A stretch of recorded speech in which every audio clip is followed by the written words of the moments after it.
out in the front and degrease it. Try to clean it up best we can.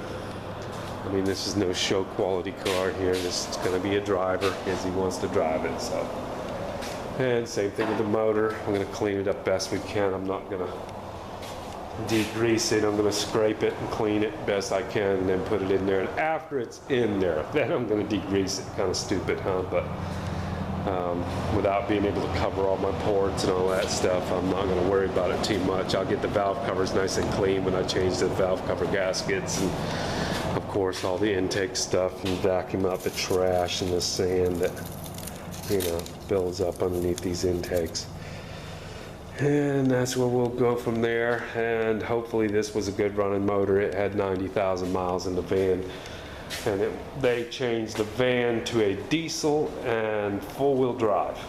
So, I don't know. I think they pulled it out of the system, out of an ambulance, and put it in the E-van, E250 van, the four-wheel drive components and everything. So, the guy just wanted to do that. So, the motor actually, he said, ran like a top. Let's hope it does.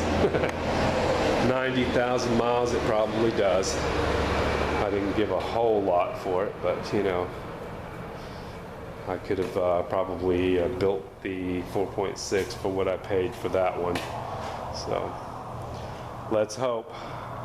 If not, I will be building the 4.6. But it's a whole lot of work to go in and have it not run right. But we'll find out. It looks like we got a little bit of oil seepage here coming from a head gasket. It sure does. So, might be looking a little closer at that. I might just pull some of it apart. Now's the time to do it while you got it apart. From what I understand, these heads are identical. From the 4.6 to the 5.4. The only difference is an inch of stroke in the block. And I can see that. If you look right here, you can actually see where the this angle is. Let me see if I can, yeah, okay. See the gap right here? That's almost an inch. We'll come over here to this motor and get down here in the same location.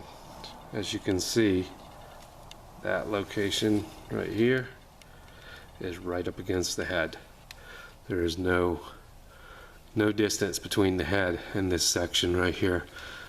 We'll put a double finger here on the bell housing mark.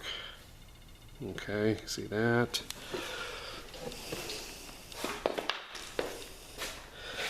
Come down here, you can see, got my fingers right there where the bell housing line, where you can see the bell housing lines up right here. And I'll put my fingers right there, and you can see that head is an inch higher. So basically it's the stroke of these motors that increases the cubic inch. So that's, hope that helps somebody on that. It's probably going to put this head right into the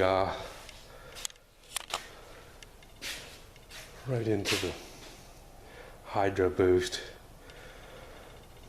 I did see a I guess it's a 4-valve twin cam motor in a Mustang, and I mean it was right, literally the valve cover was hitting, almost hitting the master cylinder right up against the line. So if that one fit, then this one will. And like I said, if we have too many problems, I sure do see a small block fitting right in there. If this motor doesn't run right, it wouldn't be hard to put one in. They give you plenty of room. These little motors, these motors are extremely wide. Alright, I'm just rambling on. Alright guys, thanks for watching. We're getting close. Oh yeah, and I do know that I'm going to have to cut them pipes. and figure an extension somewhere. Either it's going to come right off the flange or to extend, or it's going to extend somehow. I'm going to have to cut it, widen it, do something. I know that. We'll figure it out when the time comes. Once we get it stuffed in there, then we'll figure that part out. But with the pipe bender, I should be able to do what I got to do. All right, guys. Thanks for watching. Y'all have a good day.